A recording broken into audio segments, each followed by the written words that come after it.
they would need the contract before Okay. All right, well, they start to do that. Yeah, we'll just do it that way. Okay. Yeah, so I'll get them done today. Okay, and then if you can, I'll as well send you the addresses if you can overnight them or fax them a copy once they're signed. I have one original of each, so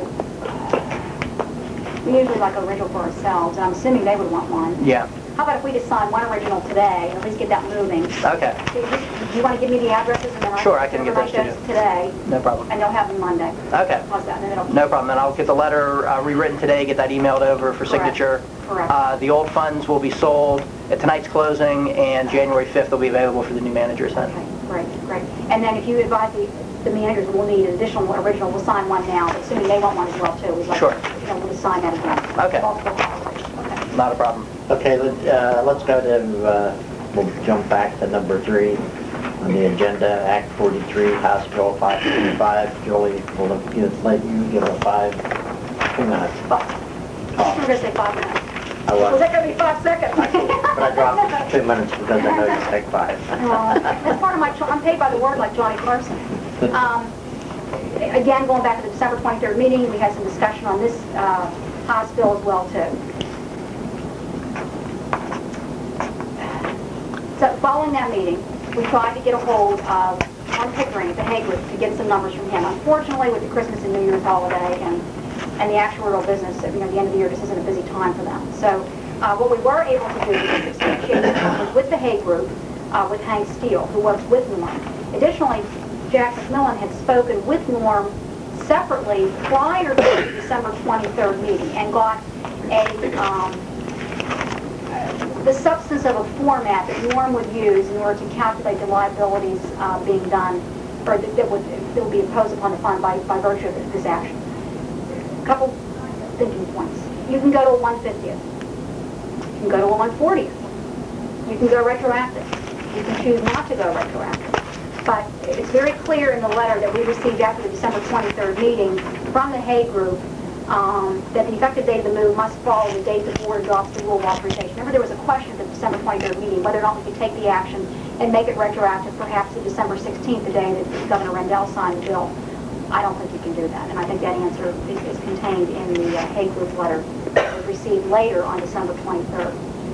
So we are not able to get from Norm Pickering today, for today's meeting, an estimate on the impact of the 140 going retroactive. I think there is a roadmap as to how you would arrive at that number, but we have not been able to substantiate that with Norm himself personally. We have substantiated with Hank Steele what the number would be for the 150th going retroactive. And I think, Jack, you spoke with Hank, I did not, but my understanding is that number is about $600,000 a year. There's also the issue as to how long do you amortize this liability. 8 years is the minimum.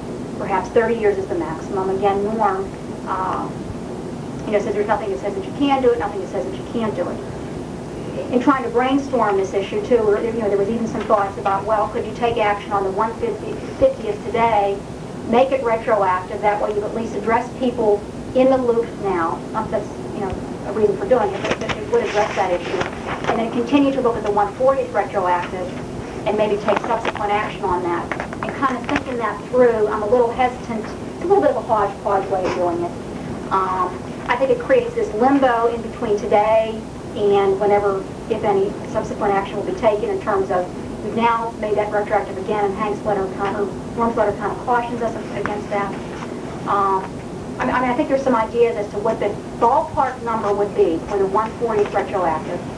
But again, I think I think my 2 minutes are up. I mean, that's pretty much where it is. The retirement board has historically, every time a new class has become available, the retirement board, going way back to its inception, I think in the 70s, Jack, that sounds about right, has always gone 71. With the increased class basis. What makes this bill unique is the retroactivity portion. The retroactivity portion, if you go down to the 140th, gives you parity with the state employees, and we do have state employees working side by side with county government employees. Always have, always will. So that's pretty much where the discussion starts. If anybody is there any idea of the cost of going with the 140th? With the 140th, guesstimate. With the 140th retroactive guesstimate, Well, it's not a guesstimate, based Okay. on Hank's figures that were supplied. and your discussions with Norm as well, too, because Norm provided, and I think that's real important that everybody understand. Prior to December 23rd, Jack spoke with Norm, because this has been in the works for years. Jack spoke with Norm, and Norm said, this is how the analysis works. You take your two liabilities that are listed in your actuarial report, and you increase those by 50% minimum, because that's what this increase means. If you go to the 150th, you increase them by 20%. You then have the additional issue of those employees who have been here longer that you would have to recapture the other classes for the time period they've been here. So that then kind of increases that 50% number somewhat. And then you look at that number and then you back out, I think you can back out, well, you take that number, you divide it by 8 for 8 years. Could go as high as 30, but again, that answer hasn't come forth yet.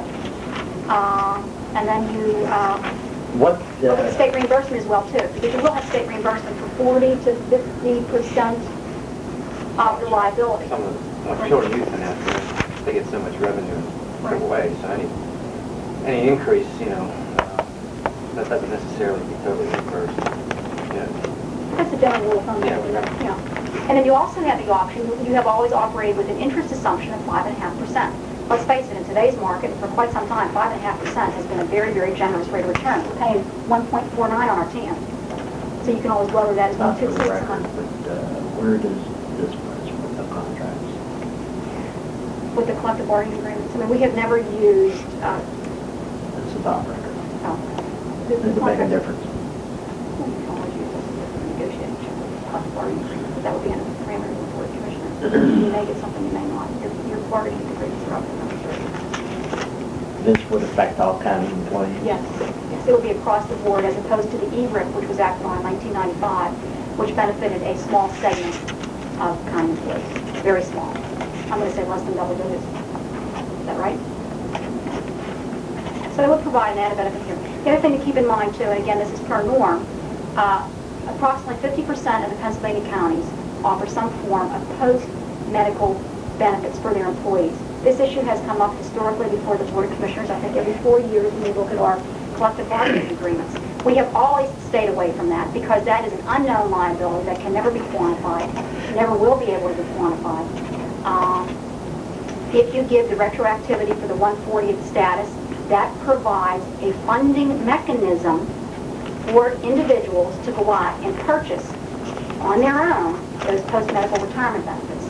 But they do it on their own. They're not included in with our experience, and God forbid that their bad health doesn't drag down our overall self-insured program, which again, since we fund self-insured on health benefits, you have even more reason to want to keep that experience down as low as possible. So it provides the board with an option. Now, what's it do as far as retirement? Age? The age seniority? remains, everything remains the same, 55 and 20 or 60, basically regardless of years of service.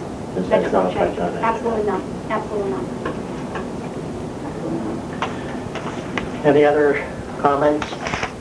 The funding requirement after state reimbursement, if we move to the highest class basis available, which is the 140th, based on the Hay Group's figures, would be approximately $2.5 million net after state reimbursement per year. That is assuming that that's taking an 8-year amortization of the cost. Obviously, if we're able to spread the cost over a longer period of time, which I would support, and I think the rest of the board would support, then that significantly lowers that annual increase in your ARC contribution. That's at the one figure. $2.5 million, that's based on very conservative figures provided by our actuary. Okay, so Presumably, the number would be lower than that. They tend to always, just as they give us our ARC estimate each year, which incidentally I think is going to be probably about $1 million less than estimated and budgeted for. what did they estimate, Jack? 2.2. Okay. It's probably going to come in, by my estimation, based on the market value of our portfolio on Wednesday and the projected liabilities, is probably going to come in about $1 million less than that. Of course, those would be funds that would be available, they've been budgeted for to offset a cost.